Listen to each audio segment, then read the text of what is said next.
په مانځه کې خشوع دا د مانځه روح دی. حدیثونه معلومیږي چې د قیامت علامه دا ده چې د منځونه به خشوع اول پروته شي. ډېر کم ورونه او خویندې داسې دي چې هغوی منځونو کې به ته خشوع ګوري.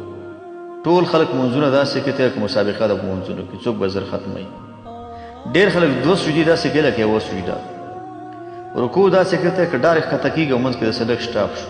ټول منځونه داسې او یا اتیا کاله ژوند او منځونه خراب. 15 اسباب په مانځه کې د خشوع دي.